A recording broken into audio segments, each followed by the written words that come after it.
গাড়িওয়ালা দিয়ে বুঝবো কেন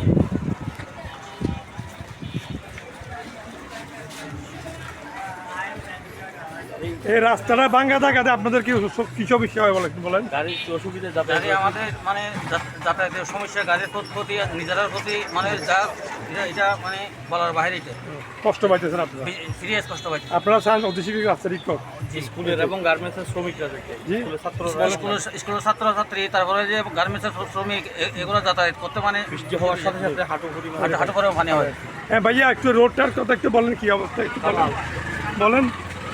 রুটের অবস্থা বাংলাদেশে মনে হয় এরকম আরেকটা রুট নাই, যে আমাদের খন্দকিয়া বুঝিয়াপাড়া বালুছড়া মানুষ তুফানি রুট অনেক ভোগান্তির মধ্যে আছে। পরিস্থিতি এই নিয়ে আপনাকে সাবেক যে বর্তমান কাউন্সিলর পদে নির্বাচন করতেছেন, এই অবস্থা একটু বলেন কি অবস্থা? আমি মাননীয় মেয়র মহোদয়ের কাছে, যেহেতু আমার এটা তুফানি রুট, বালুছড়া তুফানি রুট অনেক জনবসতিপূর্ণ এলাকা, এখানে অনেক গার্মেন্টস এবং ভালো সুনামধন্য স্কুল সহ এই রুটটা আমি মেয়র মহোদয়ের কাছে আবেদন করছি।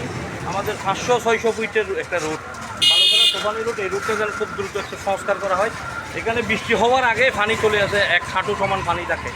এখানে গার্মেন্টসের এবং স্কুল কলেজের ছাত্রছাত্রীরা, পাবলিক কলেজের স্কুল এবং লিডার্স স্কুলের, ক্যান্টনমেন্ট বোর্ড স্কুলের অনেক ছাত্রছাত্রী এই রুটে আসা যাওয়া করে এবং জনবহুল এরিয়া। এই এরিয়াটা রাস্তাটা একটু সংস্কারের জন্য আমি আবেদন করতেছি মাননীয় মেয়র মহোদয়ের কাছে। আমি আবেদন করছি যেন রাস্তাটা অতি শীঘ্রই সংস্কার করা হয়।